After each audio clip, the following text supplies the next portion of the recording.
Hello, everyone. Salam, namaste, adab, and welcome to today's event. Today, we are going to have Professor Malika Zeghal from Harvard, um, and she's going to talk on the making of the modern Muslim state, Islam, and governance in the modern Middle East.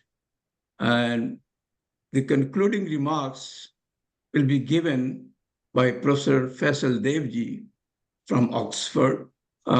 He is a familiar face for most of your Indian audience, and he was our very first speaker when we started the program. Uh, the formal introductory remarks for Professor Malika Zeghal was supposed to be given by Professor Robert Hefner, but he had some conflict of family affairs, so he was excused. And now I will casually introduce her, though I will not be able to do the job properly, but at least I will read some part of it. And just to let you know who she is and what her interest is. So, Professor Malka Zeghal is a political scientist, and she holds the Prince Alwaleed bin Talal Professorship in Contemporary Islamic Thought and Life in the Department of Near East, Eastern Languages at Harvard. And her interest is particularly in the Islamic movements and in the institutionalization of Islam in the Middle East, North Africa, and the West. She has published wonderful few books, monographs, as well as some edited work. One of that, the very early work, was on the ulama of Al-Azhar and their politics during the Nasser regime. And so that is one book of very much interesting book. The second focus was on Morocco. As I said, that the focus is mostly the state versus ulama, or how this partnership works, or how there are frictions between the two. So entire research focus around all the Middle Eastern countries, including Turkey, Morocco, Egypt, Tunisia, and even Lebanon, is basically the pre-modern time to modern time, how the state is still involved in the Islamic institutions, in spite of showing its secular fabric, and how the ulamas are influencing the state or vice versa. And these books make a wonderful reading. And I think today's talk also is focusing on that aspect. And beyond that, I don't have to say much. I mean, she has authored a lot of articles, many interesting books. She is a well-known political scientist. And so let's basically, rather than me indulging beyond this, let's hear her, what she has to say. So welcome, Professor Zeghal, on today's talk. And let's hear you. Okay, thank you. Thank you very much, Dr. Raziuddin. I am going to share my presenter view here. And so I assume you can now see it. Okay. Yes. Can you see my slides? Yes. Okay, wonderful. Well, I want to thank Dr. Raziuddin for inviting me to present my book, The Making of the Modern Muslim State, Islam and Governance in the Middle East and North Africa, which came out at Princeton University Press in March 2024. I am very sorry that Professor Hefner couldn't make it today. And I would also like to thank Professor Faisal Devji for commenting afterward. I very much look forward to his remarks. So in this book, I ask the following questions. First, how has the role of Islam in governance been conceived in the Middle East and North Africa in the modern period? By modern period, I mean a strictly chronological period, that is the 19th to the 21st centuries. Second, how has it been implemented in concrete terms? By concrete, I also mean material terms. And third, what may have changed from pre-modern times? How do I respond to these questions in the book? I find that in continuity with the past, in modern times, the state is generally expected to be the custodian of Islam as the preferred religion. This means that one of its duties is to preserve the religion, that is Islam, the Muslim community, and Islamic institutions. The first principle is the preservation of the religion. For example, by guaranteeing worship, the celebration of Muslim holidays, or the organization of the pilgrimage, but also by disseminating and enforcing specific interpretations of Islam or limiting freedom of expression. The second principle is the preservation of the Muslim community, for example, by defending its borders or shoring it up against erosion through forbidding or preventing Muslims' conversions. And third is the preservation of Islamic institutions, for example, by upholding Islamic courts or funding Islamic education and places of worship. I show that this duty is tied to sovereignty, even if exercised by a non-Muslim ruler. For instance, as I show in chapter 2, in French-occupied Tunisia, some Tunisians asked what they and French authorities called Islamic France to be the custodian of Islam. In fact, in the 1920s, there were three competing custodians of Islam: Islamic France, the Tunisian monarch, and a sovereign independent Tunisia. The state that was exercising sovereignty or aspiring to exercise it was expected to be the custodian of Islam. Moreover, this duty is only one of the state's duties, and it is performed through a state partnership with ulama. This partnership has endured notwithstanding fluctuations in the relative strength of any of the partners, in its institutional forms, and in the vocabulary used to designate it. As to what the state custodianship of Islam as the preferred religion entails, it does not mean that the state does not protect other religions, only that Islam is protected more than the others. It also does not mean that there are no domains of equality between Muslims and non-Muslims. We do find such domains in modern and pre-modern times. And it does not mean that religious and political authority are necessarily conflated. They may or may not be. In the book, I retrace the continuity of the state custodianship of Islam as the preferred religion, SCI for short, in the midst of two transformations. One was the importation of new techniques of governance, which was not unprecedented. Indeed, there have been significant changes to techniques of governance before the 19th century reforms, the Tanzimat. The advent of the Tanzimat in the 19th century should not obfuscate earlier series of reforms or attempts to reform.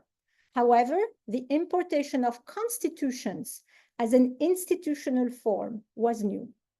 The other transformation was the expansion of the size and reach of the state in the 19th, 21st centuries, which was truly unprecedented in its magnitude. And I find that there has been a broad agreement across the political spectrum on the necessity of the state custodianship of Islam as a preferred religion, but also vigorous debates about its meaning and extent. By attending to the long history of these debates, we can make legible the political cleavage about the role of Islam in governance in the modern Middle East. I want to add important points about this broad agreement. The state custodianship of Islam as a preferred religion is an empirical regularity, not an essential feature, and not inevitable. There are several exceptions among Muslim majority countries around the world, albeit only one in the Middle East today, Lebanon, which is particularly religiously fragmented. And I will say a few words later about that. I do not argue that Islam is an inherently political religion or more political than other religions, or that the political in Muslim states is inherently or predominantly religious. In fact, as we will see later, I provide a quantitative evaluation of the well-bounded domain of state involvement in religion, public religious expenditures relative to non-religious ones in modern but also pre-modern times, which shows just the opposite. The existence of a well-bounded secular domain can also be shown to have existed in the legal realm in pre-modern and modern times, and I can say more about that in the Q&A. I also do not make predictions as to whether the expectation that the state be the custodian of Islam as the preferred religion will continue to be prevalent in most Muslim majority polities in the future, its historical persistence notwithstanding. It has been a matter of choice, vigorously discussed as to its meaning and extent. And in fact, this choice has been made in the modern period in full awareness of a wide array of alternative potential options as to the role of religion in governance. Different choices could therefore be made in the future. I also find that some voices call or have called for a change in this respect, although they are rare and seldom express themselves in formal deliberative arenas. This reinforces the fact that what is prevalent today, as far as the role of Islam in governance is concerned, is by no means ineluctable. Since there is a broad agreement about the state custodianship of Islam and debates about its meaning and extent, there is a political cleavage about it. And I find that this cleavage is organized around four interrelated recurring questions. First, the thickness of the state custodianship of Islam, that is the extent to which Islamic principles constrain the state. It is the commitment of the state to Islamic principles in governance, e.g. in legislation, or as a philosophy of governance. For example, to call for the implementation of Sharia law is to call for a thicker state custodian of Islam.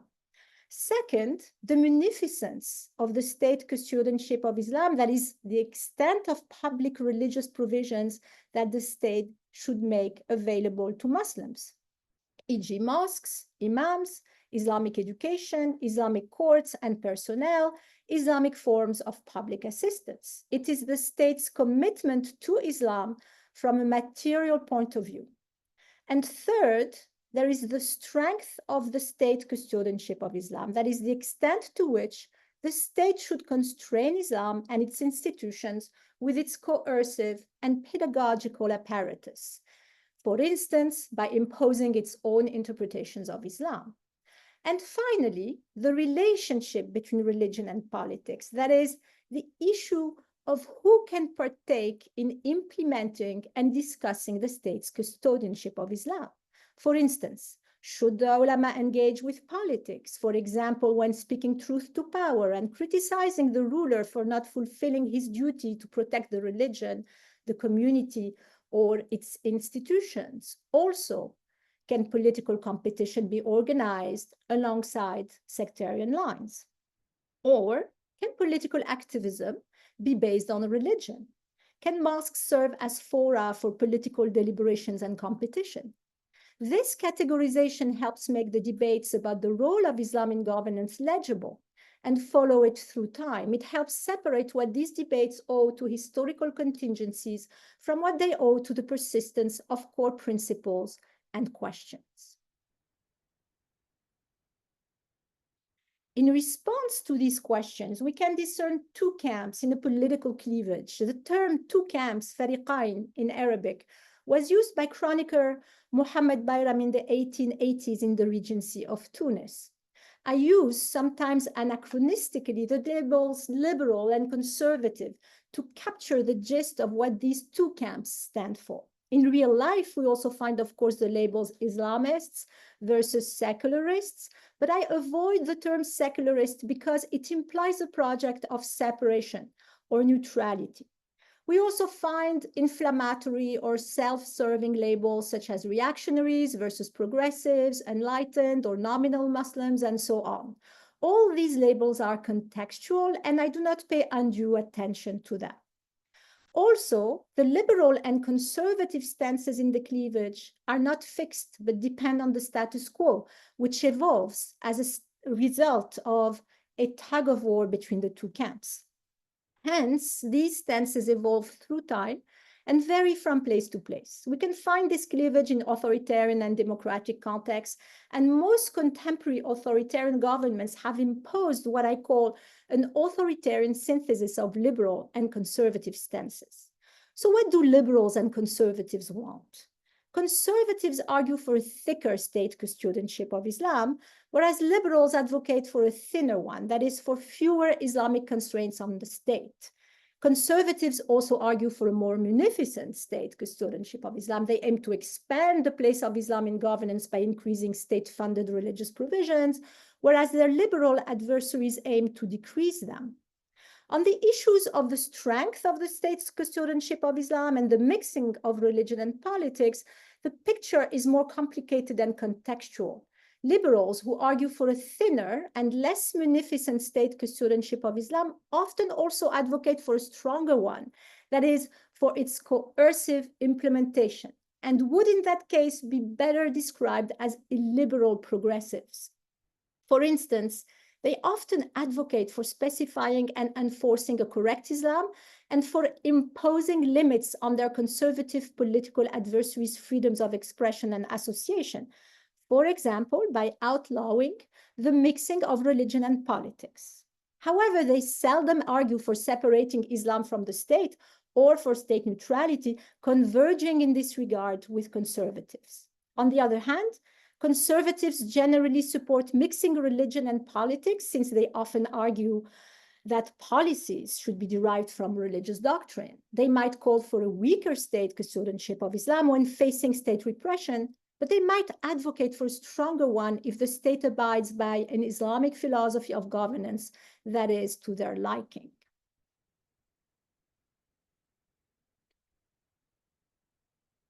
Let me give you an example of some common core foundations and disagreements in the political cleavage opposing liberals and conservatives in 1920s Egypt.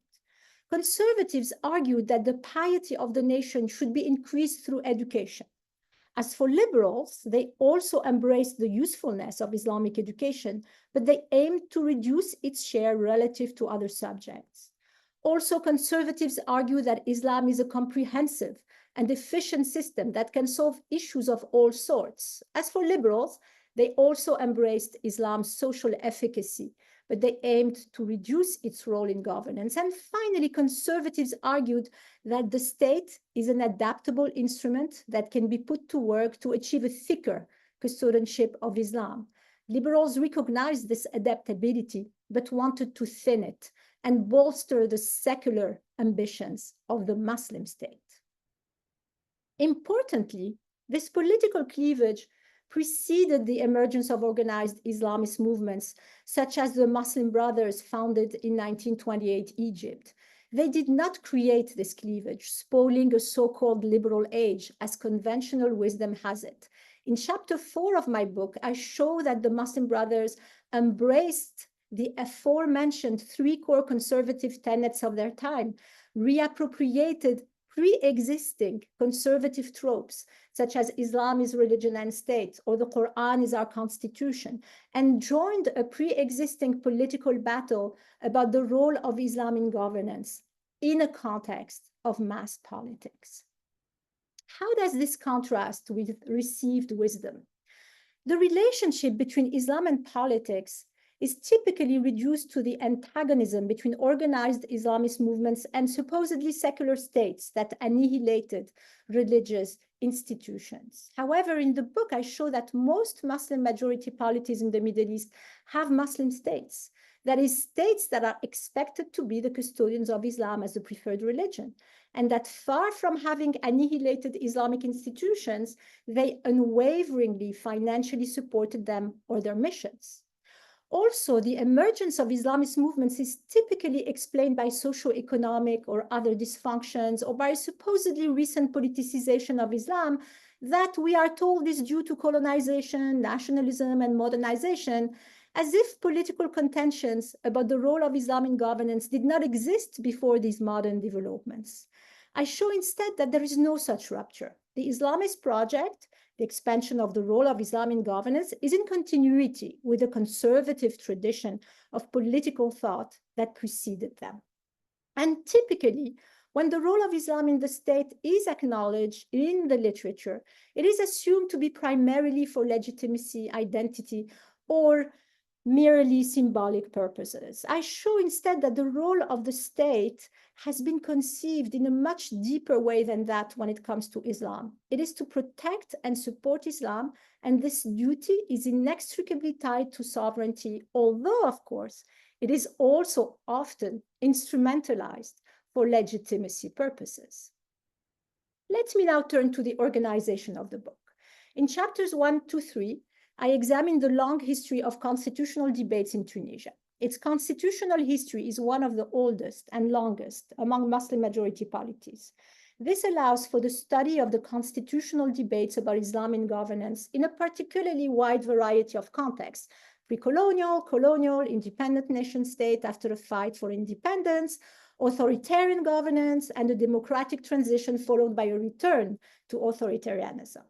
Since Tunisia is often deemed one of the most religiously neutral polities of the Middle East, it is a particularly illuminating case to sustain my argument for the continuity of the state's custodianship of Islam as the preferred religion in most Muslim-majority polities, and the persistence of a broad agreement about the necessity of this principle.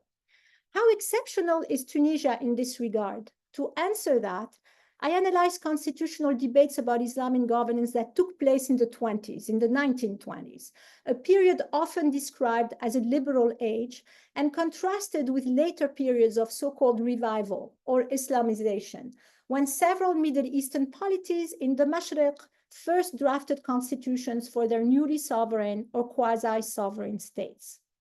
1920 Greater Syria and 1926 Lebanon are distinctive because of their large proportion of non-Muslims. They allow me to study the impact of the demographic weight of religious minorities on the role religion can play in governance and on the extent to which there can be a state-preferred religion. And 1923 Egypt is important because of its paradigmatic status in the historiography, but also because, as I indicated already, it allows for a re-evaluation of the Muslim Brothers' novelty, and because in 1922-1923 there were deep debates about the tension between the state custodianship of Islam as a preferred religion on the one hand, and freedom of religion and equality regardless of religion on the other hand, in a country with about 10% non-Muslim Egyptians. I will not have time to delve into that part of the book. Let me just say that we can observe that as of 2010, all Muslim majority Middle Eastern polities, except for already mentioned Lebanon, and including Turkey, despite its constitutionalization of laically secularism, have a state-preferred religion, Islam. Overall, 88% of the population of Muslim majority polities around the world and 99% in the Middle East live under a state that favors Islam. The fact that there are exceptions to this empirical regularity shows that the state having a preferred religion is not an inevitable or essential feature of Muslim majority polities. Moreover, this feature is not distinctive of these polities, since 45% of other polities have a state-preferred religion.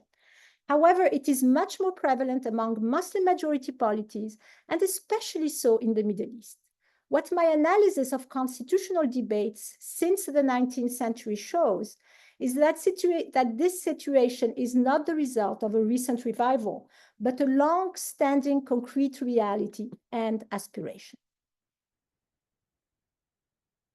And a worldwide cross-sectional statistical analysis of the factors that might influence the odds of a state having a preferred religion strongly suggests that it is a variable of choice, subject to certain constraints, notably the demographic weight of religious minorities.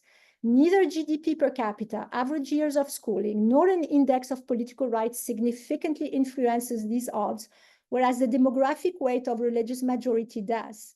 It increases them in a substantial and statistically significant way.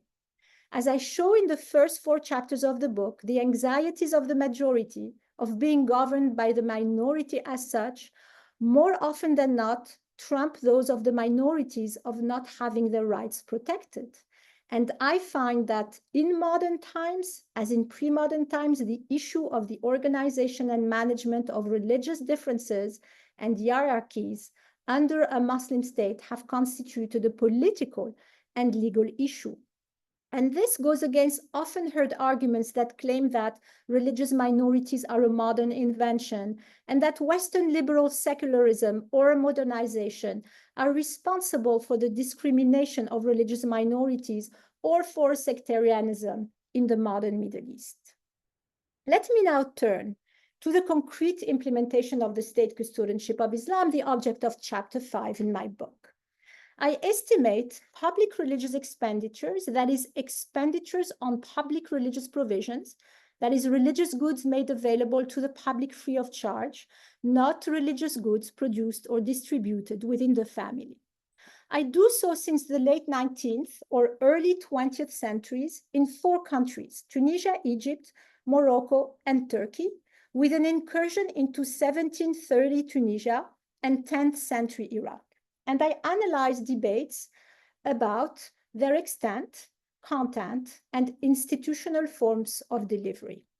These 4 countries have significant historical, political, and socio-economic dissimilarities as illustrated by their human and economic development trajectories, their contrasting histories of foreign occupation, and their contrasting political systems over time, such as monarchic, republican, democratic, and authoritarian. This notwithstanding, a similar picture emerges, which I will talk about in a bit. Public religious provisions can be categorized as infrastructure and personnel dedicated to Islamic worship, Islamic education, that is specialized Islamic tracks, i.e. madrasas or modern incarnations thereof, whose primary purpose is the teaching of the Islamic sciences, and Islamic instruction in modern schools, i.e. new schools created to teach imported European knowledge. There is also infrastructure and personnel dedicated to Sharia justice, public works and assistance when delivered in an Islamic form, that is through public waqfs, that is Islamic endowments. I estimate aggregate public religious expenditures using printed and archival material, including yearly fine-grained state budgets, not restricting myself to Ministry of Religious Affairs, as is commonly done, and including Islamic instruction in modern schools using the fraction of the curriculum that is devoted to it and the percentage of enrollments Muslim students represent. I also use yearly madrasa and public waqfs fine-grained budgets when they are kept separate from the central state budget. I make sure to disaggregate expenditures on public religious provisions from those that go toward operating, maintaining, and managing their revenue-generating assets, and these are significant and at times represent the bulk of total waqfs expenditures. I also estimate enrollments of Muslim students in state and state-subsidized schools, both madrasas and modern schools, as well as hours of Islamic instruction dispensed in both. I do this for the same 4 countries over a slightly longer period. Note here that I am eschewing the conventional dichotomy, traditional and religious versus modern and secular schooling. Instead, I track the aggregate number of hours of Islamic instruction in both modern schools and madrasas. There is a summarized data appendix at the end of the book that explains what madrasas and modern schools I considered in the 4 countries I studied, the sources I used, and how I estimated the quantities of interest in the educational and other realms. So what do we find? First of all, I find that public religious provisions have mainly been a state affair and that civil society's contribution is smaller. And the state often comes to the financial rescue of religious institutions or their missions.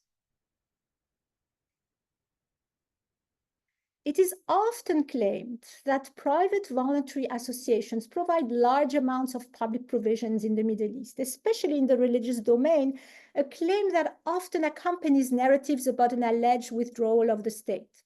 We will see that there is no evidence of withdrawal of the state in terms of religious expenditures. On this slide, you can see that even in Egypt, which has one of the oldest and most important private associations tradition, the relative contribution of these associations to public religious provisions has been very small, especially after deducting government aid and user fees.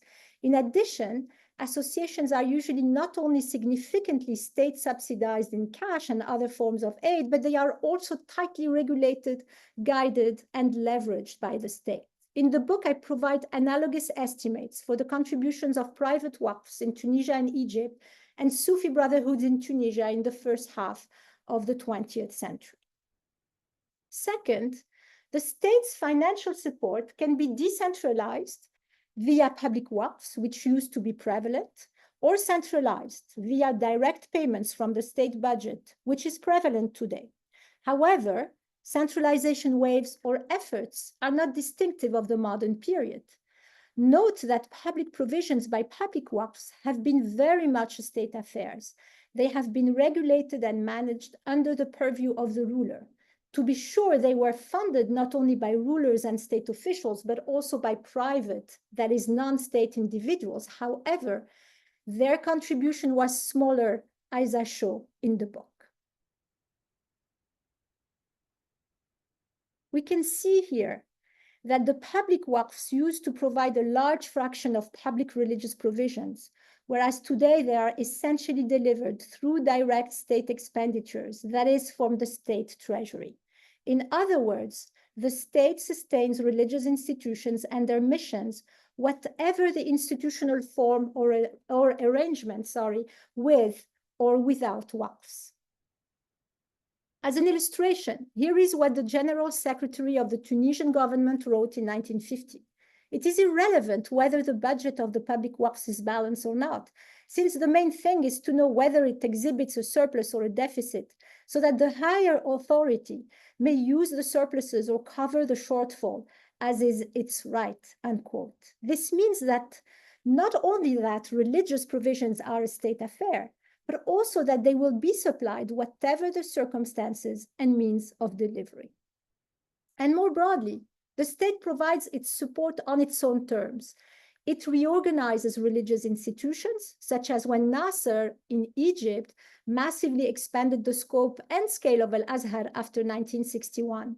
It sometimes marginalizes or eliminates some institutions, such as when Tunisia outlawed religious endowments, public and private, after independence, and it reprioritizes religious expenditures.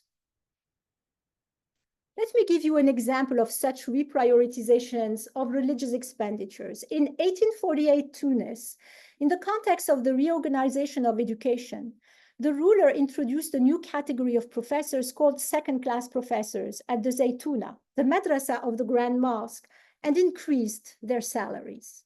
He used the surpluses of waqfs dedicated to the recitation of prayers in praise of the Prophet in the same Grand Mosque. However, it must have been insufficient because we are told that, and I quote, with time, the prayers were forgotten, and the two professors who used to recite them joined the rest of the class, unquote.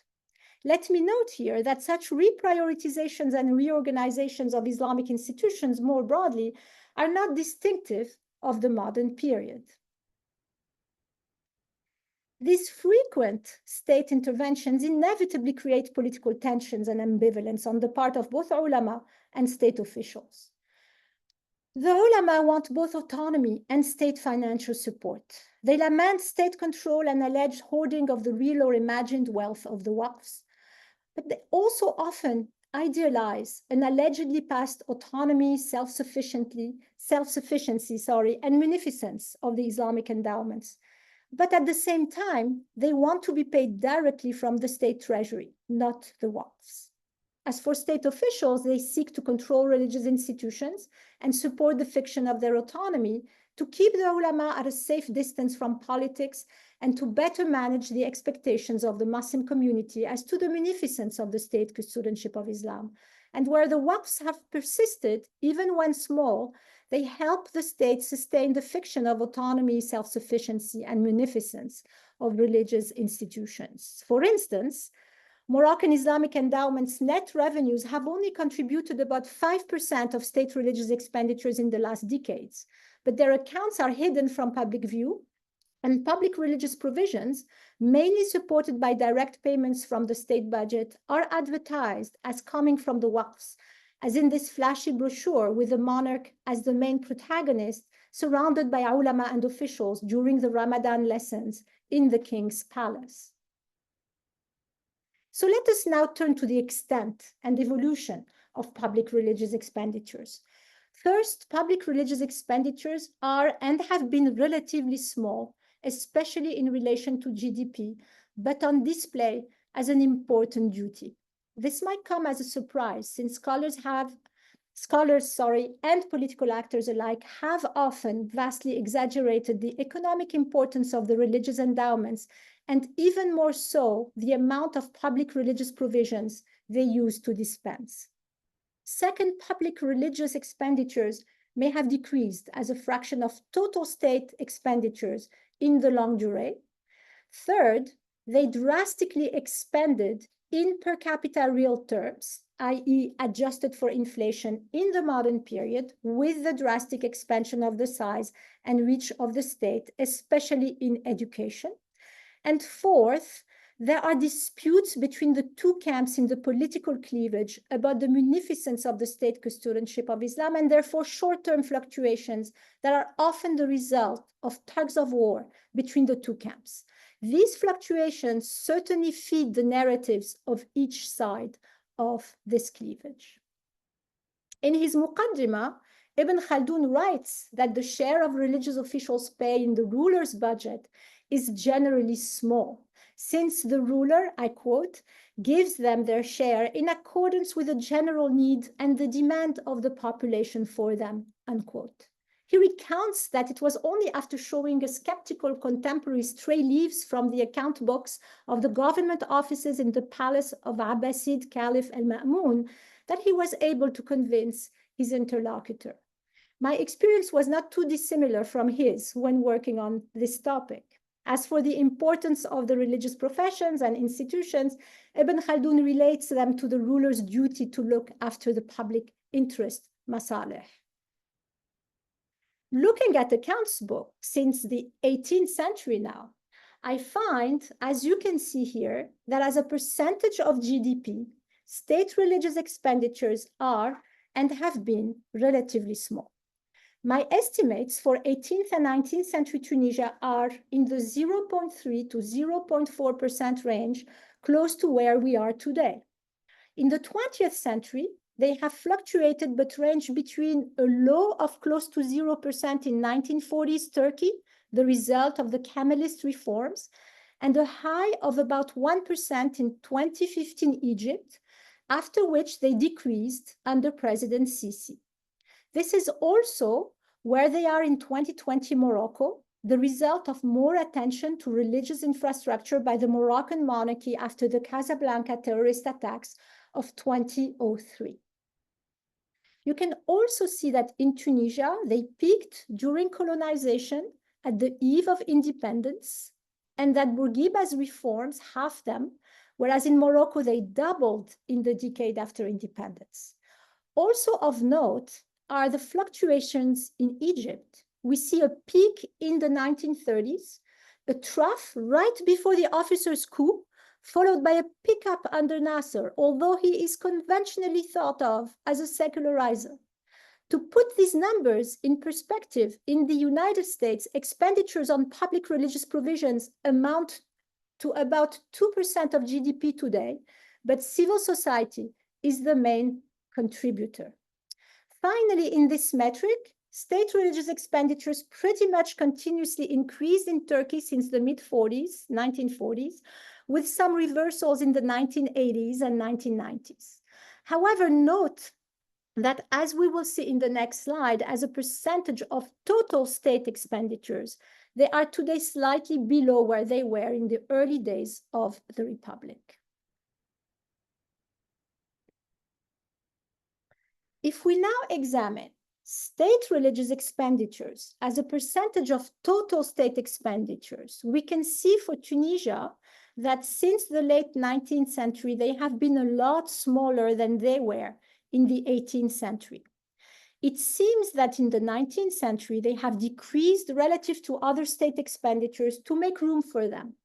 On the other hand, in per capita real terms, that is adjusted for inflation, I display them here in purchasing power parity adjusted 1990 US dollars. They have massively increased. And the majority of this increase occurred in the 20th and 21st century, especially after 1950. We therefore see a double-pronged story. A story of relative secularization seen from the point of view of the state, combined with a story of absolute expansion of religion seen from the point of view of society, that is, the individuals receiving religious provisions. The fluctuations in state religious expenditures also show how fickle an Islamic ranking using this metric would be. In per capita real terms, in 1955, Turkey came last and Tunisia first. In 2020, this ranking was reversed. However, as remarkable as these fluctuations and reversals are, they are dwarfed by the massive increase of state religious expenditures in per capita real terms in the last century or so. So let us now try to understand why we may have this two-pronged long-term trend. To do this, let us turn to the evolution of the size of the economy measured by GDP and of the state measured by its total expenditures in the longue durée. I have borrowed the expression uneven centuries from Şevket Pamuk's 2018 study of the economic performance of Turkey since 1820. We see two periods. First, the 19th century, during which the size of the state as a percentage of GDP started to expand significantly. I show it here for Tunisia, where it increased more than fivefold from about 2% to 11% of GDP, but during which GDP per capita in real terms only increased slightly across the region. Second, the 20th century, when the size of the state as a percentage of GDP continued to increase significantly, and when GDP per capita in real terms also drastically increased across the region. Let us now see how our story of relative decrease and absolute expansion of state religious expenditures can be interpreted in relation to the uneven centuries. During the first period, the 19th century, only displayed here for the case of Tunisia, state religious expenditures as a percentage of total state expenditures decreased significantly due to the significant increase of the size of the state we have seen in the previous slide, but in per capita real terms, they essentially remained constant. As it increased its fiscal capacity, the state continued to provide the same amount of religious provisions per capita, some sort of minimal threshold, and gave priority to its non-religious expenditures, given the economic challenges of the time. It is as if hard choices had to be made in the face of new needs of a secular nature during the Tanzimat in a context of low economic growth. This is a hypothesis, of course, and it would require more archival work to fully understand what happened in Tunisia and to generalize the study to other countries, given that they experience a similar trajectory of expansion of their state's fiscal capacity. However, the second period, the 20th century, is one in which, for the 4 countries I studied, state religious expenditures fluctuated within a relatively small range in the low single digits as a percentage of total state religious expenditures, and state religious expenditures greatly increased in per capita real terms, especially after the 1950s, by more than an order of magnitude overall, as if there was now enough economic growth and a double whammy of expansion of GDP per capita and expansion of state fiscal capacity to invest in religious expenditures. As we will see, this massive expansion has been in great part related to the expansion of Islamic education, and it has often been seen by policymakers as contributing to human development. As you can see here, in the beginning of the period I studied, state religious expenditures were mostly devoted to Islamic worship, close to 2/3. They are now mostly devoted to Islamic education, also close to 2/3. This is due to the massive increase in Muslim student enrollments per capita in our 4 countries, which all follow the same trend, with some leading others. This massive expansion of school enrollments, coupled with the continuous presence of Islamic instruction in curricula, except in Turkey in the 1940s, led to a massive increase in state expenditures on madrasas and Islamic instruction in modern schools in per capita real terms and as a fraction of state religious expenditures, which is displayed here. As we already saw, this fraction converged at the end of the period to about 2/3 in our 4 countries, the rest being essentially devoted to worship infrastructure and personnel. If we now unravel state expenditures in specialized Islamic tracks from those devoted to Islamic instruction in modern school, this is where we are now. In some countries, such as Tunisia and Morocco, Islamic education expenditures are mostly devoted to Islamic instruction in modern schools, whereas in others, such as Egypt and Turkey, they are mostly devoted to specialized Islamic tracks, Al-Azhar in Egypt, and Khatib schools, Ilahiyat, and Islamic institutes in Turkey. Since the establishment of modern schools in the 19th century, the extent of specialized Islamic tracks in terms of expenditures or enrollments has been an important object of debate. After independence in Tunisia, for instance, President Bourguiba and his allies, when radically shrinking the enrollments at the Zaytuna, argued that it was an archaic institution and that the French colonial authorities had been at fault in giving it too many resources. Similarly, debates about the fraction of the curriculum Islamic instruction should constitute in modern schools, and hence the extent of state expenditures it entails, have been the object of vigorous debates in all 4 countries before, during, and after foreign occupation where it occurred. Now, if we look at the history of enrollments in specialized Islamic tracks as a percentage of all enrollments for Muslim students, we can see that until the end of the 19th century, madrasas provided the bulk of state and state-subsidized education, with Egypt being much more advanced in the mid-19th century in its development of modern schools than Tunisia, in part because it repurposed specialized Islamic tracks. Also, we can see that the share of enrollments in specialized Islamic tracks decreased since then, with the development of modern schooling, to become insignificant in all 4 countries in the 1970s. However, starting in the 1970s, we see that in Turkey and especially Egypt, they increased to reach almost 10% of total school enrollments in 2020. In sum, it is clear that by the early 20th century, the ulama, those who teach in these specialized Islamic tracks, had lost the battle of education, although after the 1970s, they had been given more space in the education system in Egypt and somewhat in Turkey in fits and starts. As a result, in the 20th century, most of the Islamic education hours dispensed annually, and virtually all of them in today's Tunisia and Morocco, have been dispensed in modern schools, as you can see in this chart, which is a mirror image of the previous one. And as a result of the massive expansion in school enrollments, the annual hours of Islamic instruction dispensed per capita has massively increased across the board, despite significant fluctuations and country-to-country differences. It is remarkable that this massive expansion has occurred while the percentage of school hours of Islamic instruction dispensed in modern schools and specialized Islamic tracks combined has decreased, as you see here. This decrease is due to the fact that the education system as a whole has secularized. We have less Islamic education hours in modern schools as a fraction of their curriculum. I have not displayed that chart, only the combined fraction. And we have fewer enrollments in specialized Islamic tracks relative to modern schools, as we saw. Note that the first data point displayed on this graph for Turkey comes after a drastic reduction of the share of Islamic instruction in modern schools and after the closure of the madrasa system. Before the Republic, it would look more similar to the other countries.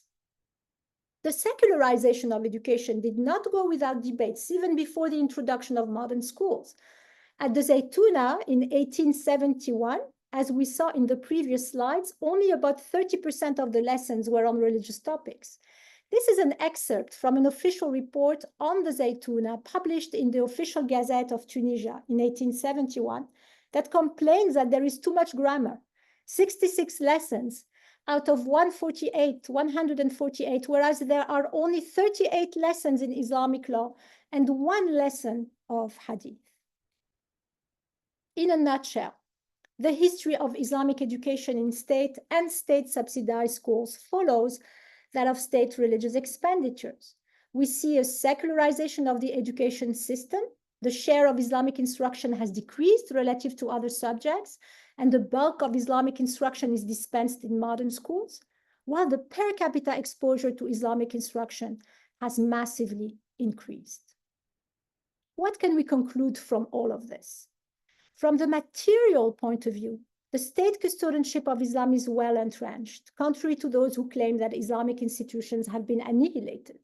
It is also vigorously discussed as to its extent, content, and institutional forms, often polarizing further the cleavage on Islam in governance. In fact, the state custodianship of Islam has massively expanded in per capita state religious expenditures and per capita hours of Islamic instruction, thanks to the expansion of education. However, this absolute expansion has taken place despite a relative secularization, with a decrease of the percentage of state religious expenditures and of the percentage of Islamic instruction in the education system, since the state has increased its secular endeavors as well. To be sure, the form of delivery of public religious provisions has changed. Waqfs are less prevalent today, and there are more modern schools than madrasas, and there might be nostalgia about this. We should not confuse this transformation with the secularization of state or society. I want to add that I find no clear pattern related to colonization and decolonization in the evolution of per capita state religious expenditures. This is one, because colonial authorities in the countries I have studied have continued to financially support religious institutions, and 2, because the story of the expansion of the size of the state is not related to colonization, but started earlier with the Tanzimat and continued during and after occupation. As for the story of the increase in school enrollments of Muslim students, it also started before colonization, was slow in the first decades of occupation, accelerated in its last decades, and continued after independence. Instead, one important aspect of this story is that choices have been made. Islamic instruction must be preserved in the public school system, and worship infrastructure and personnel must be financially supported by the state. These choices have kept the state custodianship of Islam alive. And mechanistic effects, such as those resulting from the unprecedented expansion in its magnitude of the size of the state and from mass education, have in fact solidified it and have given it a new scale. And we see rich and vigorous debates around the long historical cleavage on the state custodianship of Islam's thickness, strength, and munificence, with mass politics giving to the debate a new scale starting in the 1920s and 1930s. We should study and historicize these debates and cleavages, if possible, by studying all sides in actual loci of deliberation. In terms of policy implications, I would say that it is important to keep the debate alive, preferably under democratic conditions, and not predict that either side will moderate its stances or fade away. Thank you very much. Thank you so much. Could you, yeah, thank you. It was really very informative, so database. So let's hear first the concluding remarks by Professor Faisal Devji from Oxford, and then we will enter into question and answer session. Ji Faisal sir. Well, thank you very much. It was really a pleasure to read your book, Malika, and to hear you speak about it now. Um, I was reminded when I was reading your book of something that might surprise you, the debate between the philosopher Jean-Paul Sartre and the anthropologist Claude Lévi-Strauss on dialectical versus analytical reasoning. So Sartre, as you may recall, wrote a major work called The Critique of Dialectical Reason, in which he argued that modern thought in particular was dynamic because historical and ever-changing, as contrasted to pre-modern forms of thought, which he defined as largely analytical in nature. And Levi-Strauss, the anthropologist, of course, responded in his equally famous book, The Savage Mind, arguing the opposite, or rather stating that dialectical thinking itself as a concept could only be grasped analytically, that what Sartre was posing as a set of oppositions that made for dynamic and changing movement was actually fairly superficial, and that analytical reasoning uh, was able, in its own way, to grasp the kind of change that Sartre uh, described. Now, Levi-Strauss went on to show how historical change can also be grasped analytically uh, by putting forward a kind of grid. So depending on your timeline, certain events become visible and others invisible. So the reason I mentioned this famous debate, which happened many decades ago, is because it seems to me that Malika's argument does something of the same thing in modern Islamic studies. That is to say, she takes a kind of debate that is focused entirely on transformation and change through a set of oppositions: religion versus secularism, the state versus society, um, Islamism versus modernism, etc., and shows that they can actually all be understood in terms of a grid, to use Levi-Strauss's term. And this grid is the state and its custodianship of religion. And what she does, as she has described just now, is to show in great detail that the custodianship of religion can go in many different directions, that you can have a, as it were, secular dispensation on that basis, and you can have a supposedly theocratic dispensation on the same basis, that you can have more or less importance given to religious affairs, religious schools, and religion in public life. Um, and that doesn't actually do very much to alter the grid itself. So without refusing the differences between ideological forms and historical ones, what she does is show that they are not actually so absolutely different from each other, that they can be reduced in some ways to the functioning and the working of the modern state in particular, though there is an important pre-modern precedence that she also traces in her argument. So what this ends up with is a non-essentialist and non-binary argument, uh, where the differences are not made into absolute oppositions and are not made dialectical in the way that, say, Jean-Paul Sartre understood historical development as dialectical as opposed to analytical in nature. Now,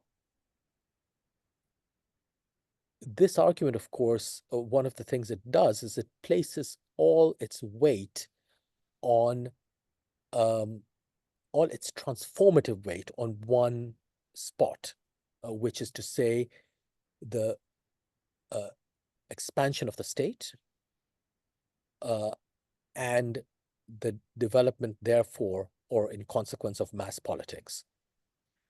And I think that is correct. It's very, very interesting. But one of the questions I want to ask Malika is whether this quantitative expansion also ends up as a qualitative one. What changes about religion and how it is understood with this expansion? She's right, I think, that in the Middle East in particular, the expansion of the state occurs before colonialism. That's not true in some other parts of the world. In South Asia, for instance, the expansion of the state occurs with colonialism because colonialism is so much earlier in South Asia than it is in the Middle East.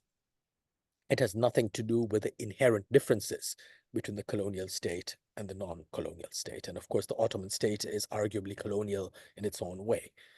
So I quite agree with that. But, when I was reading her book, there's a passage where she writes about how the terms Islam and Islamist themselves come into being in modern times. I think, Malika, you were referring to Hassan al-Banna in particular, the term Islamiyun, but also the term Islamia. And it strikes me that if you were to connect the development of these categories to your narrative of the expansion of the state, of mass education and mass politics, could you say that there has been a qualitative change in the understanding of religion or of Islam seen as something greater than religion? And might this be another way in which you can take your argument in the future, which preserves all of its benefits, which is to say, your really sterling critique of the kind of scholarship that attributes all change to colonialism or that attributes all change to secularism.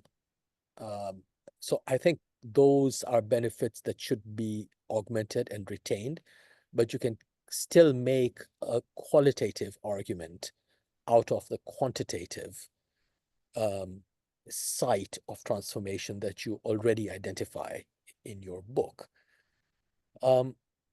Now, the other thing that happens with massification, with mass politics, the expansion of the state, is perhaps a certain kind of democratization of religion as well, which perhaps also leads to the greater effort of the state to control it.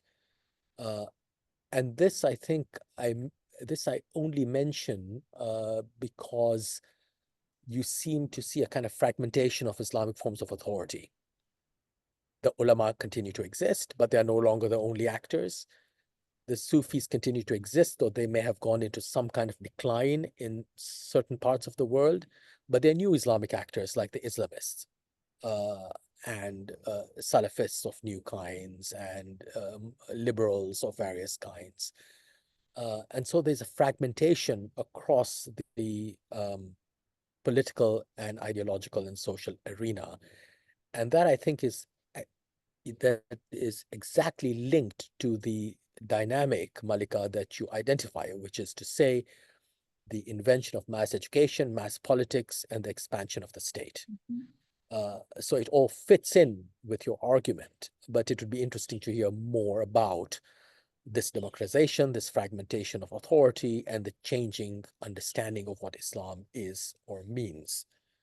Now, it's an argument that also reminds me in some respects of Jocelyn Césary's argument about nationalism. And, she makes this point that it is the emergence of the nation, the modern nation state, that really transforms what religion is and how it's related to citizenship all over the world, and not only in Muslim contexts.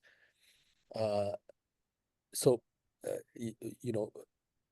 this is something that I'm bringing in. It's not something that Malika writes about, but it strikes me as, in some ways, a comparable argument that it'd be interesting to, run against or with your own. Now, so in addition to the state itself, the modern state, the idea of the nation and citizenship, I think it's there in your book, but how that might allow us to think in more detail about what happens to Islam as an idea and as a kind of existential form in these places. Now, to turn to South Asia as a comparator, as I was saying just now, there is something of a difference, because what in the Middle East happens before colonialism happens in South Asia with colonialism. But what Malika's work allows us to do is to discount that as an effect of colonialism itself, but rather think of it in terms of the development of the modern state, whether colonial or not. Nevertheless, what's interesting about South Asia is that I think it would be quite difficult to track the kind of changes or continuities that Malika does in her book through the constitutional documents of South Asian countries, although the reality she traces is the same or very similar in South Asia. So, as we know, India was founded as a secular state. Pakistan, it's not clear. Bangladesh was founded as a secular state. Sri Lanka, it's not entirely clear. So they seem to be quite different constitutionally. The documents, the constitutional and political documents, appear to be completely at variance with each other. And yet, when you look at their societies and politics, they look remarkably similar. Religion plays a similar role in all of these countries. But because the constitutional documents and the political professions appear so different, religion has often been understood by scholars in South Asia as being somehow a function of the social, of society. And the state has been seen simply as catching up or instrumentalizing what begins in social terms. So it's almost a kind of scholarship that is about the capture of the state by the social, or the instrumentalization of the social by the state. Whereas in Malika's argument, you have a much more balanced view, or even perhaps dominance given to the state and its control over the religious phenomenon itself, a changing phenomenon, whether it is in the direction of the secular or the religious. Right? So I think her work allows us to understand the South Asian situation, both for Muslim majority and non-Muslim majority countries, in an interesting new way. I've often thought, for instance, that despite their very real differences, countries like India and Pakistan also share a great deal, not only their history, but also their politics in various ways. Some of it, of course, comes from pre-colonial and colonial times, so that even though India is a secular state, it also controls religious endowments. Today in India, as you know, there is an attempt for the Waqf to be fully controlled by the Indian state. So it's almost as if the Indian state is behaving like a Middle Eastern state in Malika's terms, even though this attempt to control the Waqf is seen as a Hindu nationalist claim in the press and in the scholarship. Similarly, there are attempts to disclaim control in various ways. So state provision for the Hajj in India, which goes back to colonial times. And there's, as many of you will know, continues to be a subject for debate in India. So looked at in the context of Malika's argument, none of this seems particularly surprising. That the state would try in one way or the other, whether in trying to claim religious legitimacy or disclaim it, to control the phenomenon. Similarly, the building of the temple in Ayodhya with state patronage and the state custodianship of Hinduism in India fits very nicely with Malika's argument, though you won't find it expressed in the constitutional and political documents of the Indian state.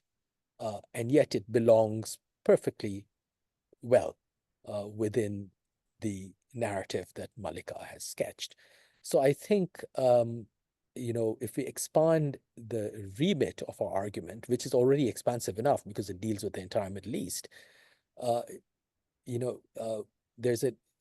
it makes other parts of the world also look very much more interesting than they have looked in the scholarship so far. So let me stop there. I'm sure there will be many questions, but thank you once again, Malika, for a really fascinating book and with which it was a delight to engage. Well, Faisal, thank you so much for a very, very generous set of remarks and very interesting questions. Should I respond now? Just just a minute, just a second, and then we move on to question answer. Just we have to announce for coming Saturday, and then we enter. Coming Saturday, we are talking about Indian Muslims, present and future, with Najib Jung, who is a bureaucrat, former bureaucrat, an author and an activist, and he was a vice chancellor of Jamia Millia Islamia, as well as Lieutenant Governor of Delhi. And this will be a conversation with Dr. Hilal Ahmed of CSDS and Lokniti from Delhi. And this will be coming Saturday. So over to Dr. Rafat Hussain for moderating the question and answer session. And thank you, both speakers. It was quite informative, very well linked with the South Asia. That was very interesting, really, to see that. So, Rafat? Thank you, Dr. Raziuddin, and thank you both speakers, Professor Malika Zeghal and Professor Faisal Devji. So this opens up the question and answer session, and you are welcome to raise your digital hand, or you can put your comment or the question in your chat box. So let's begin with the first one, which is from Shakirul Hassan. And his question is, how has the attitude towards the Islamic State changed from colonial to the contemporary period? I wanted to know under what reason these North African states, especially Tunisia, call themselves Islamic when its legislation is not based on Sharia. So, Professor Zeghal, please. Yes, thank you. Perhaps I should respond to Professor Devji first and then come to okay, that. As you wish, please. Wonderful. So let me start with the fourth point you made, Faisal, about South Asia. It is really my hope that what I've done in the book, the grid, as you said, that I propose, will be used to continue this type of research, not just in the Middle East, but also other regions, and not just about Islam, by the way. I think this is a grid that could be thought of as something heuristically beneficial. So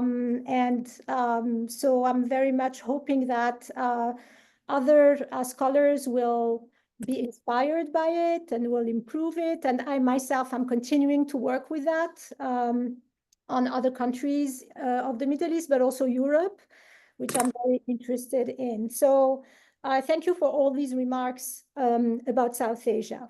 And I'm going to go back until number one. So I'm going to take your point number three. This argument that we often find in the literature that the nation state has politicized Islam and transformed it. My book is really going against that idea of a rupture with the nation state. And this is something that I was able to capture through constitutional debates and expenditures. And these, of course, they are two different grids, and there might be others. But what I see here is the absence of discontinuities from that point of view, in the sense that the custodianship of Islam continues, it endures, And the politicization of Islam is there before the nation state, after the nation state. And this is why, for me, it was very important to go back to pre-colonial times. So for me, it's almost an obstacle, this notion of the nation state. I'm much more interested in the state itself and in the government, right? The state as this institution that controls order, wages wars, upholds courts, and raises taxes. That's the minimum core of what I call the state, right? So nation state, state for me doesn't really make a difference. This is part of one of the most important findings, I think, in the book. Now, the qualitative change, that's a very important question. And it's a question that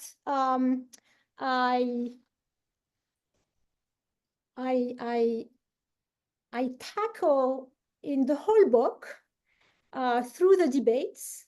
And if you want more details, I think chapter 1 to 4 can give you a sense of the qualitative changes that have happened. And one qualitative change is the use of the vocabulary that is used to talk about this custodian of Islam. And what is really interesting is that you can see fluctuations even in the modern period, going back to a very traditionalist way to talk about that.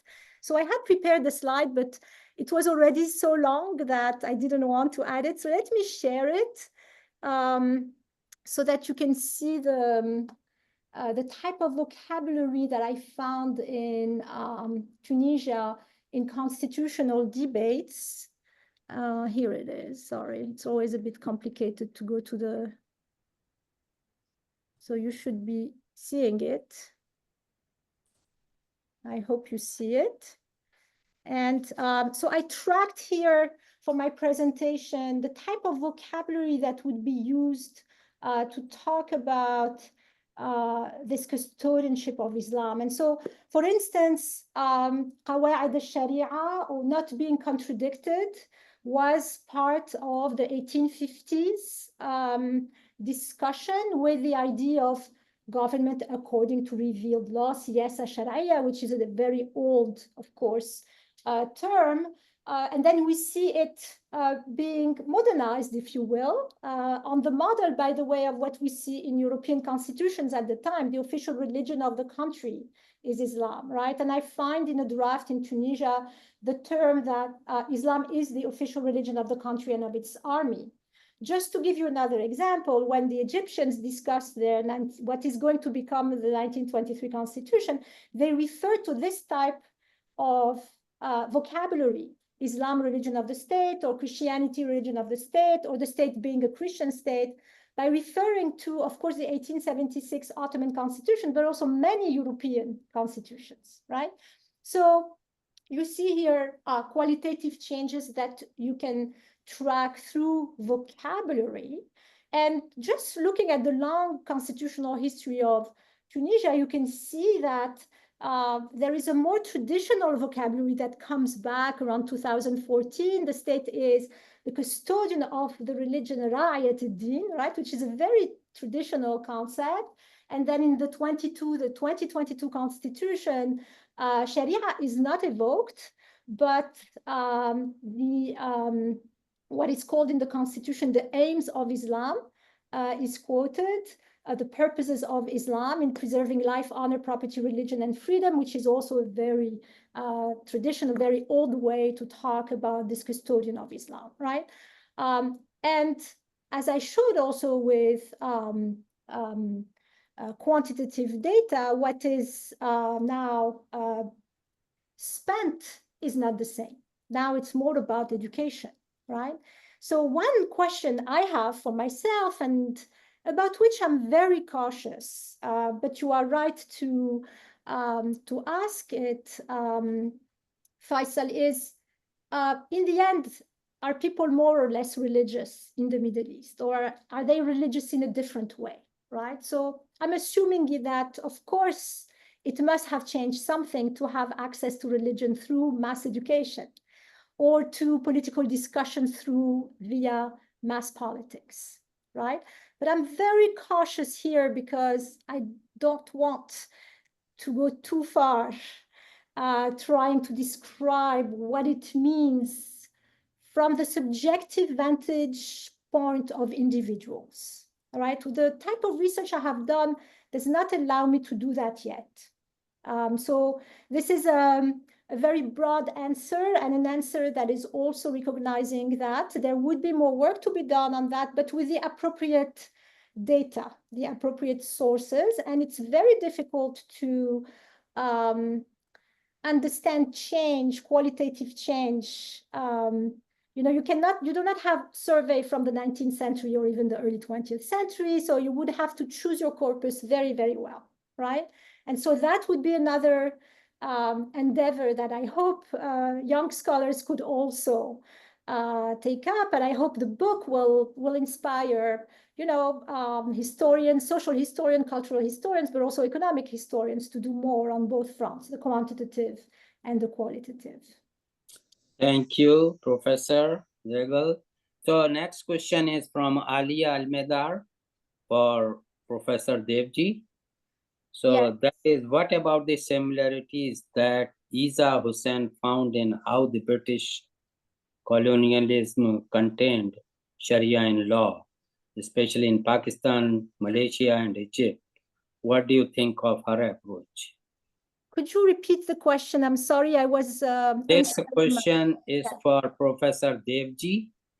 Oh. And it is about, what about the similarities that Isa Hussain found in how the British colonialism contained Sharia in law in Pakistan, Malaysia, and Egypt? What do you think of her approach? Isa Hussain reference. Professor Yes. Dev. Yes, thank you. Well, if I can answer that with reference to Malika's book, because I think it provides a really wonderful context for the question. If I might ventriloquize you, Malika, that of course, the British state does alter, though it retains the custodianship of religion, not just Islam, but other religions as well. And it changes them in some respects because, of course, it gets rid of a whole raft of the criminal part of what was understood as Sharia and transforms Qanun altogether. And of course, it in various ways secularizes or privatizes religious endowments and schools and things like that, while nevertheless continuing to patronize them. And this model is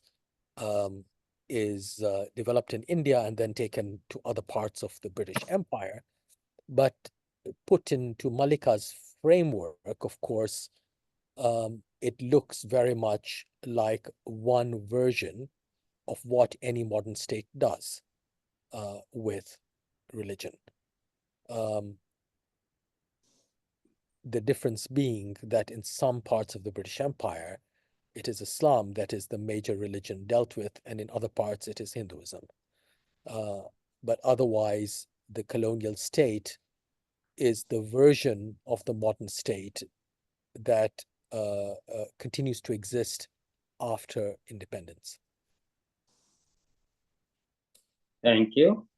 The next question is from Muzammil Bhatt, and this is for the role of religion in the public sphere in Muslim societies. Do you consider Islam as hostile to the formation of civic culture? I mean, did you find Islamic institutions and legal structures were inherently antithetical to the formation of civic culture? If yes, what consequences does it lead or lead to? Thank you. No, I didn't find that Islam is antithetical to the formation of civic cultures, not at all. I don't think it is. There have been democratic episodes in the modern Middle East. We know that an important number of countries in the Middle East have been authoritarian. We have heard about the Arab Spring, but there have also been democratic episodes that have been in some time, at some point, they have lasted. In Tunisia, it lasted for a decade. And in fact, you know, Islam remained the same, the custodianship remained the same, and civic culture was flourishing during these 10 years. So I think what is antithetical to civic culture is authoritarianism. I will put it bluntly like this. I don't think Islam has anything to do with it. Now, of course, states can use some tropes and other ideas within any religion, by the way, to legitimize their authoritarianism. But in general, I wouldn't say that this can be explained by Islam or any other religion. Thank you so much. The next is Ishrat Aziz Saab. Please go ahead, Ishrat Bhai.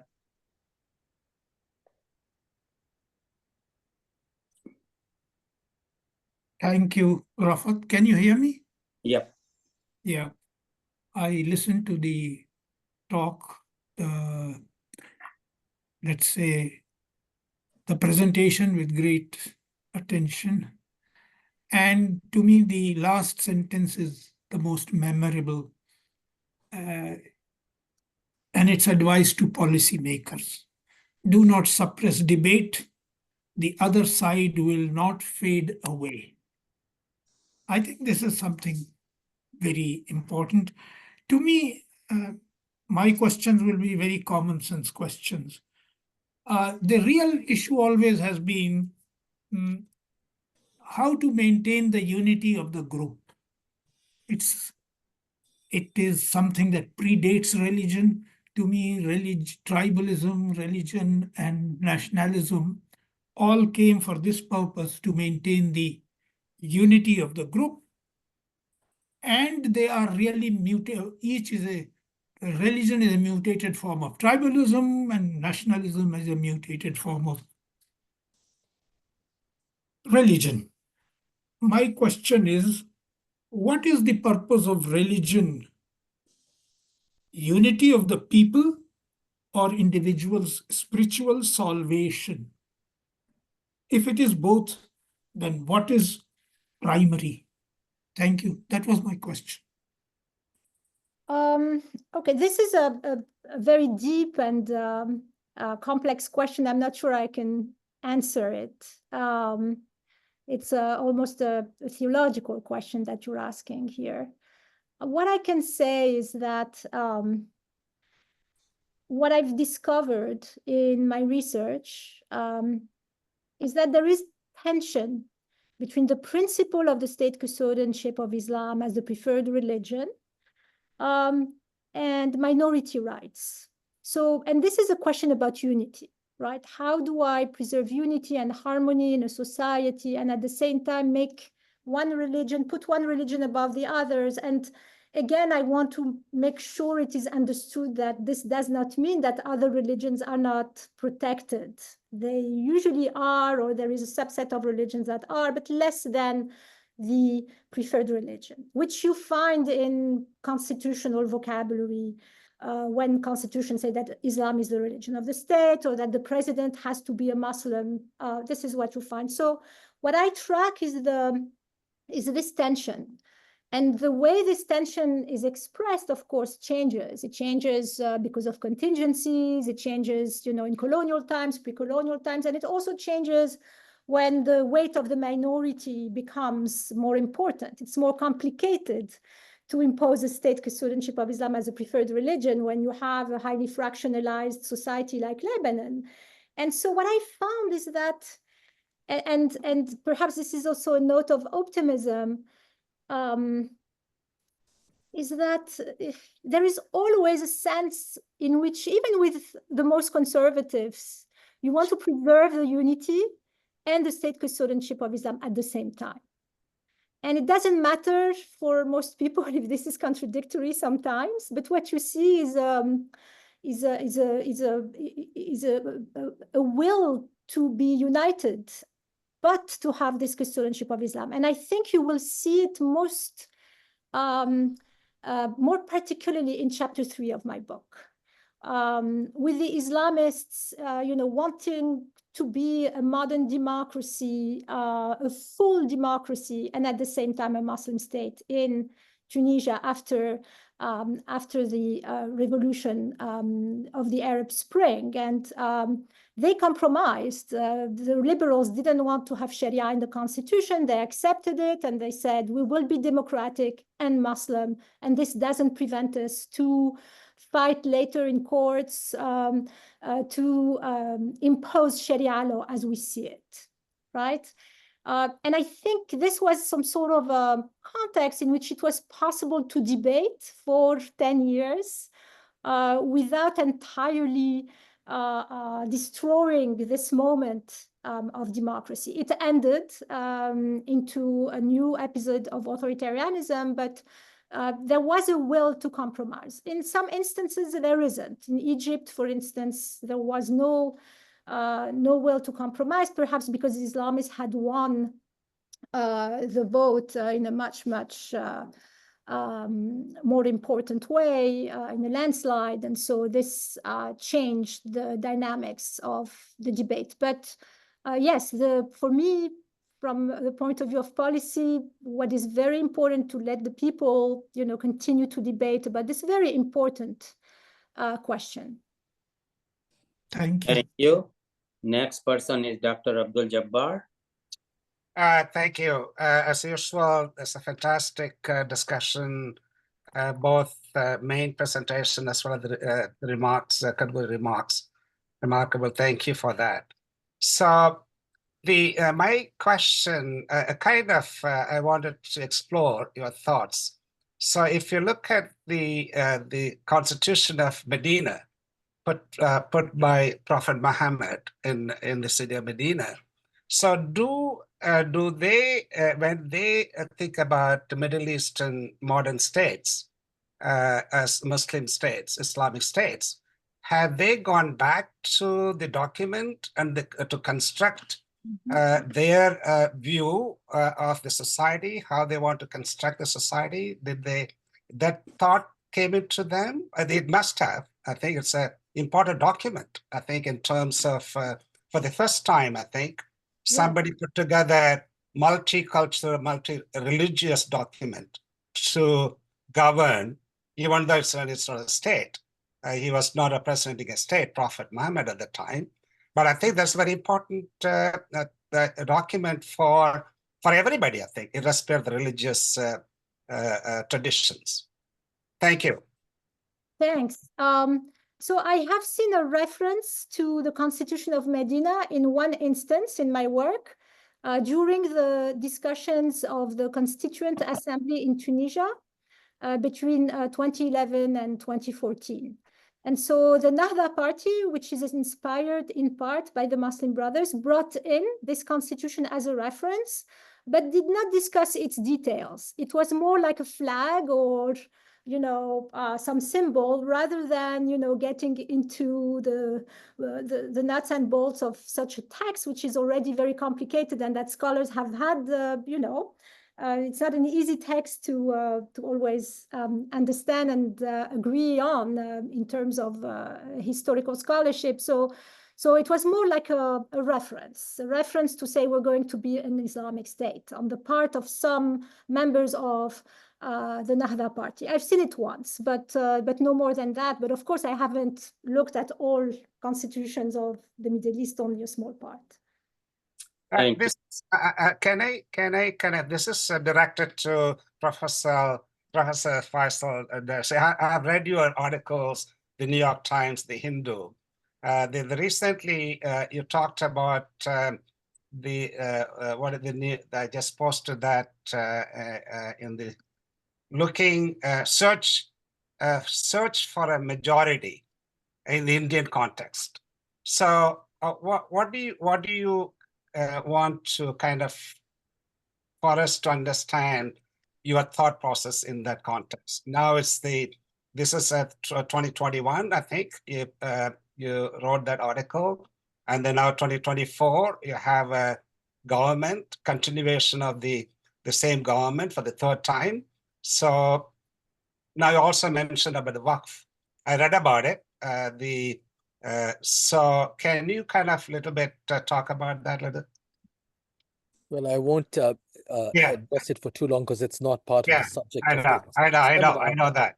So But you can stop it if you don't want to talk. yeah, no, I just to say very briefly that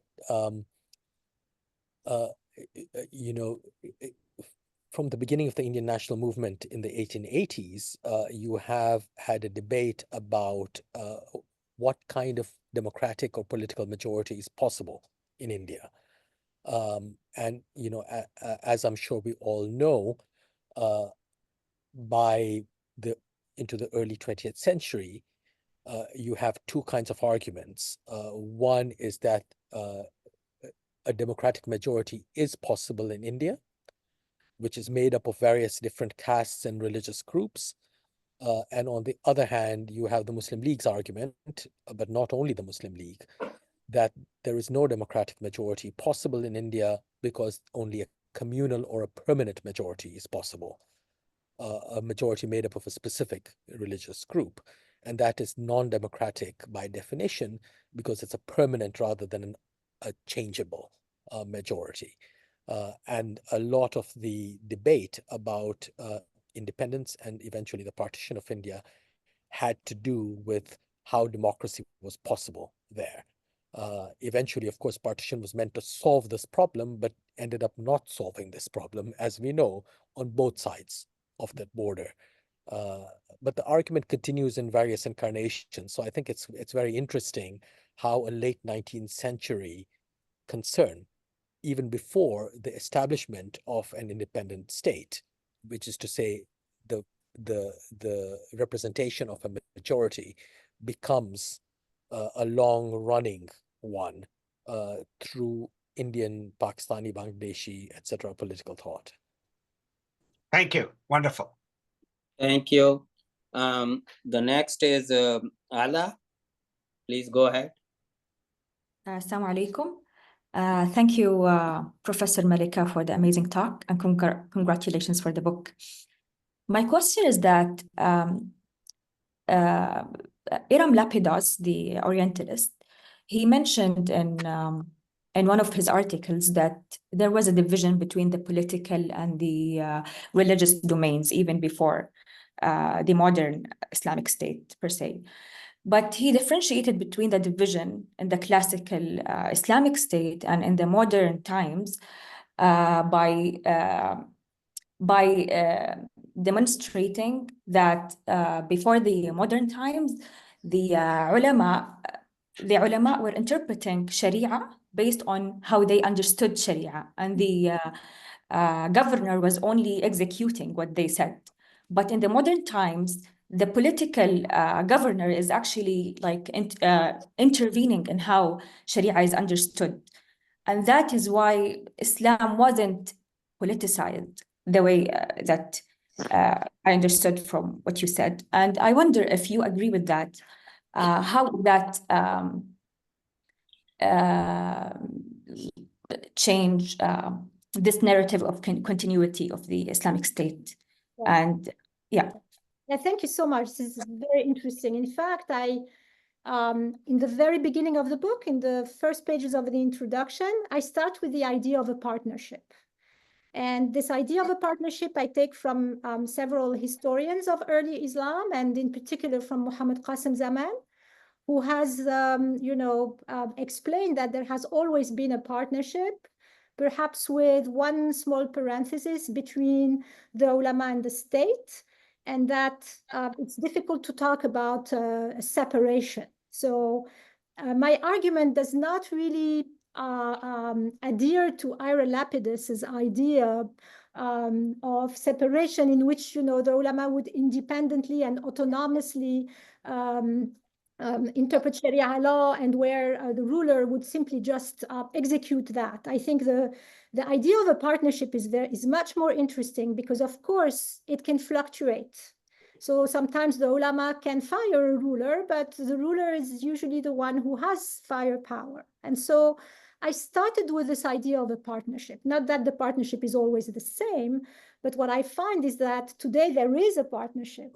But this partnership is extremely, very, very different from the very old ones, the pre-modern ones, if you go back way back in time. Why? Because the state has become much more powerful, of course, by virtue of its expansion, right? Its reach and size have tremendously changed in their magnitude. And so, of course, that changes the relationship with the ulama.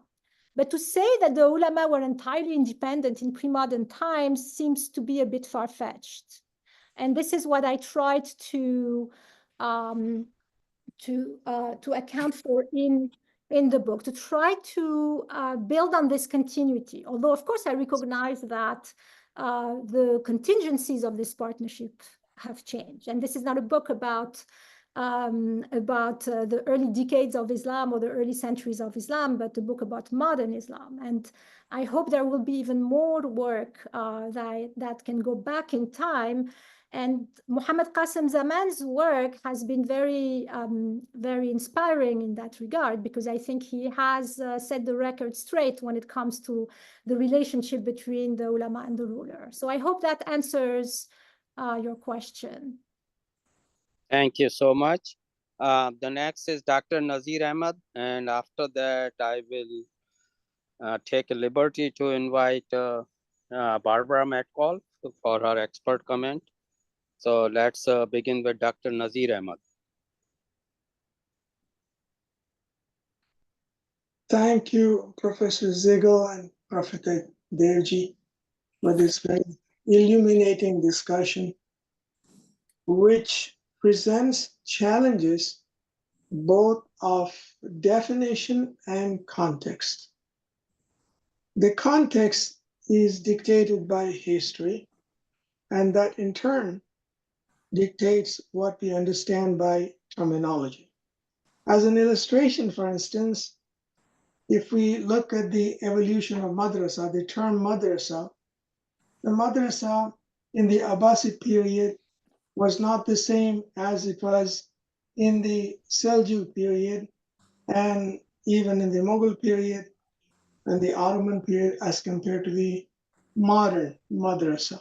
It's an incredibly shrinking institution.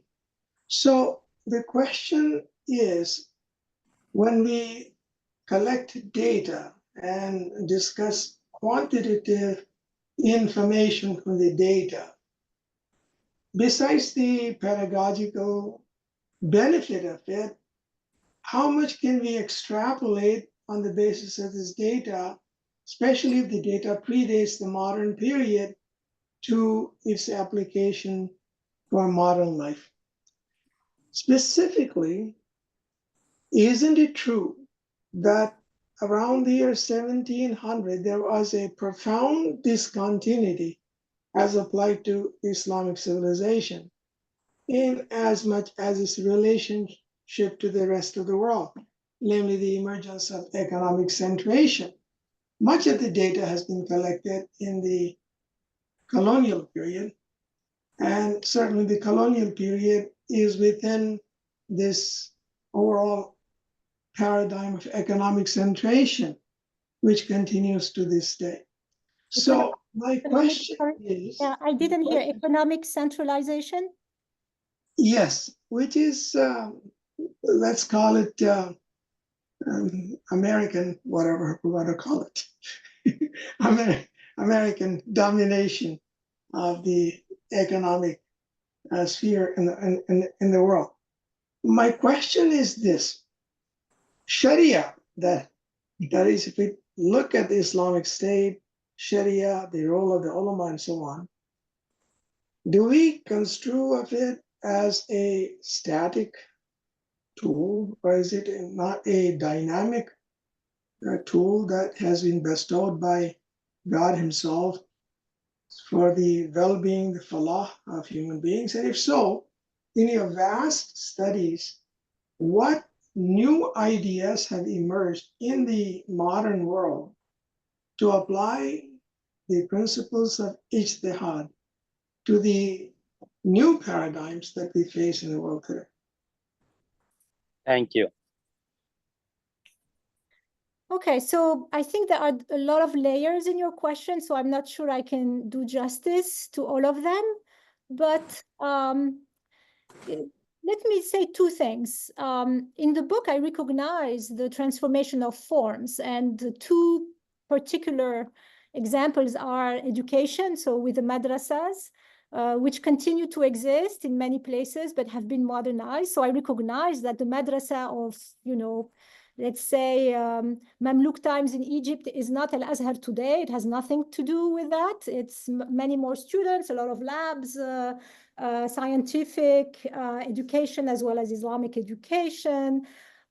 So these are different. Waqfs can be used to dispense religious provisions, but also direct payments from the state budget. But what I do in my grid is try to look at one particular type of data, which is the enrollments or the expenditures. So of course it is reductive, but it also helps understand one particular question, which is the extent of the state custodianship, whatever the forms used. And as I said, there is a lot of nostalgia about the forms, and there are even scholars who argue that if you don't have the forms, then you don't have Islam anymore. So for instance, some scholars have argued that if you do not have Sharia law as understood through and the qadis, then if you have a standardized code, then you don't have Islam anymore, right? I take a very different point of view here, and I continue to see what actors call Sharia law, which I personally translate into divine law or revealed law, and I try to understand what they mean by that, right?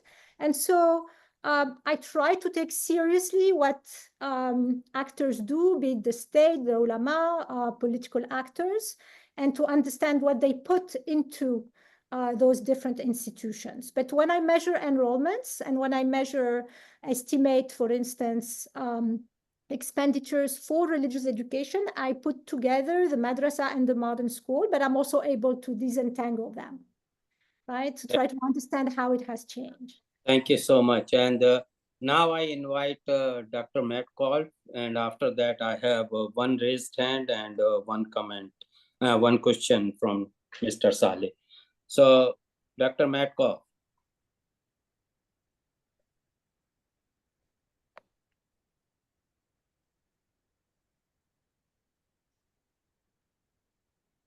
Is she not here?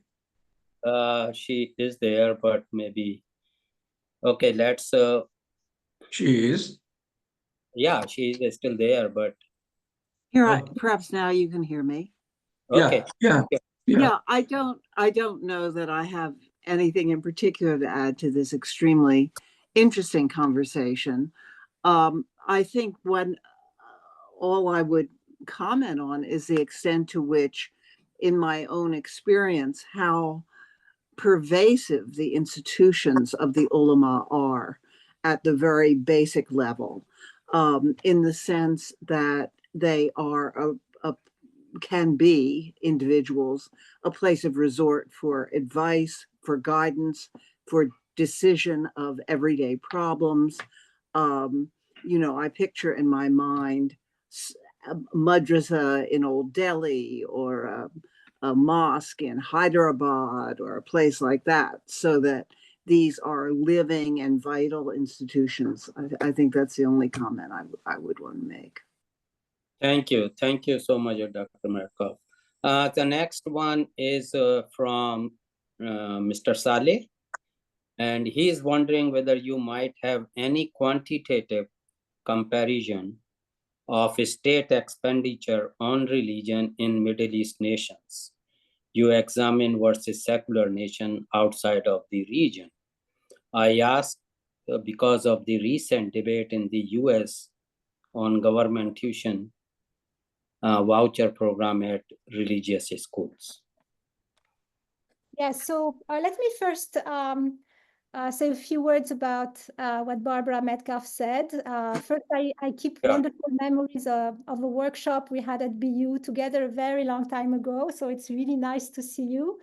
And of course, the ulama are and remain part of the partnership today, and they're very important for state authorities, but also for the Muslim community. And my dissertation which was published in 1996, was about Al-Azhar and its ulama and how important they were as normative authorities, but also as political actors in post-Nasser Egypt. And in the book, I show the continuity of their importance as mediators and as partners of the state. So yes, the ulama are still a very, very important topic to be dealt with by scholars who work on the Middle East and Islam more generally. So the US, as I said, 2% of public religious expenditures of GDP. This is what we find, and it's mainly done by civil society, but I think it would be very interesting to try to go into more detail, try to understand who does what, and in fact, how much the federal state, but perhaps some local states also might provide some religious services. I'm thinking prisons, perhaps hospitals. So these are things that would be important to try to understand in a secular country, in a country that defines itself as secular, with a wall of separation. Yes, that would be extremely interesting. Thank you. So now you wanted to go back, or you want me to repeat the question? Okay, so the question is from Mr. Saleh. He's wondering whether you might have any quantitative comparison of state expenditure on religion in Middle East nations you examine versus secular nation outside of the region. I ask because of the recent debates in the US on government tuition vouchers program at religious schools. Yeah, I think I just answered the question. This is the question I just answered. Okay, thank you. And the next one is Dr. Rajaul Lakreshi. Please go ahead. Thank you. First of all, I'm not a doctor, but I'm an engineer. Briefly, I already put down the question there. It's a very simple question about, can you explain what you mean by Sharia law in specific terms in relation to Quran and Sunnah? Because this term has been used something like a codified law. So how would you explain Sharia law? Yeah, I think I mentioned it very quickly because I saw your question written. So in the book, I use Sharia law when it is used by the text I study or the actors I have interviewed, and I translate Sharia law by revealed law or divine law. So it is a very abstract context, and therefore it is a very dynamic concept, sorry. And so I don't give it a finite content myself, but I study how historically actors have defined it, especially in relation to constitutional debates. Thank you so much. And thank you both, Professor Zeghal and Professor Devji. That concludes the question and answer session. I don't have any raised hand or the comment. Oh, there is I think Ishrat Bhai has again raised his hand. Raised hand, and then I will pass on to Dr. Raziuddin. Ishrat Bhai, please go ahead. Yes, thank you for allowing me a second chance. I heard about Sharia and in fact a question, what is Sharia, just now. And that reminded me of a conversation that I had with a Saudi gentleman, very educated, very well placed. And he said this to me. He said, everyone wants us to have Sharia, but what is Sharia? I would really like to know just 5 specific points about Sharia. What is Sharia in 5 specific points, and leave aside what I call the devotional religion, which consists of those 5 pillars of Islam. Leaving them aside, what is Sharia in terms of specifics, not generalities like Sharia is derived from Quran, from Sunnah, and written by others and so on. That's just I wanted to know. Thank you. Well, again, Neither of you could answer the question. I will, perhaps Faisal has another answer, but I will leave it at that, at what I just said. Sharia is divine law, and then it's the work of the fuqaha and the scholars to, the ulama, to tell us what it is, and for us, to debate about what it is. And the book has many, many examples of debates about what Sharia is. In fact, you will see that during constitutional debates, actors debate what it means and, if Sharia is implemented or not. And so I will leave it at that. And so if you're interested to look at the content of these debates, I invite you to read the book. Thank you, because in most people's mind, Sharia is hudud punishments, actually. For some people it is, yes, yes. Yes. Okay, Thank you. Sharad Bhai, you will not get more than this. Maybe you have to go and find it out from that Saudi gentleman. By the way, Ishrat Aziz Saab has been our Indian ambassador to Saudi Arabia, United and UAE, and Brazil and other places. And he is a old hand at Aligarh, he used to teach there in English department. So he's here in Texas. Raises very interesting question. So thank you both for participating and being with us for 2 hours. Must be quite tiring, but we really enjoyed it, and we got a lot of information and understanding, certain new ideas and things to think about. Especially Sharia never goes away, and Sharia is always there in one or other form. And the politics and religion never goes away, whether we are here or not. Even Trump invokes, Trump sometimes becomes Christian, and so it's always religion is there with politics. Thank you very much. And Razi bhai, can I ask a fundamental question? Yes, of course, of course. Okay, thank you. Does Sharia has a place in the modern society, whatever we call the modern society? Wow, good. It's a loaded question. I know some people may not like the answer, but does it have a place? Yeah, so why we avoid, the extension of this question is why we cannot talk so boldly and openly about it, when Sharia was in fact written by men of long after Prophet gone, and there is not only Quran involved in Sharia. There is so let me put the other way. Does the modern constitution of different countries encompass the Sharia laws? You mean Muslim countries? No. Any country constitution those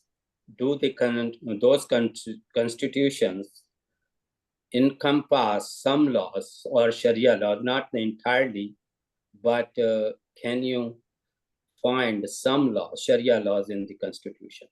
I do, but I am asking the question.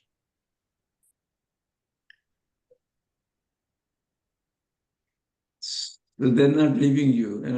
They need so okay, much. That's fine. Thank you so much. And that concludes. The only thing I can say is look at the restlessness in the educated mind here, sitting in America or in India or in England. They will keep asking this question. Ishrat Bhai and Rafat have one different generation. Both are asking the same question, and some don't ask but keep inside, and many ask. And so this debate the question is why we still cannot debate or talk so boldly or openly. Wow, what is the issue here? We take it blindly that this is Sharia is really just like Quran came revealed, but Sharia is not totally revealed. That is also a fact historically, right? Other elements have been put into to put the whole thing in as a Sharia. Quran is one. But anyway, this needs another, and certainly I'm sure Faisal Devji will not be part of this Sharia debate. So leave it at that, and thank He you is very itching much. to say something, but probably not. Thank you so much. It was There's no need to. Thank you so much. a wonderful session, and we Wonderful learned a session. lot. Yeah. Thank you I again, saw, both. thank you.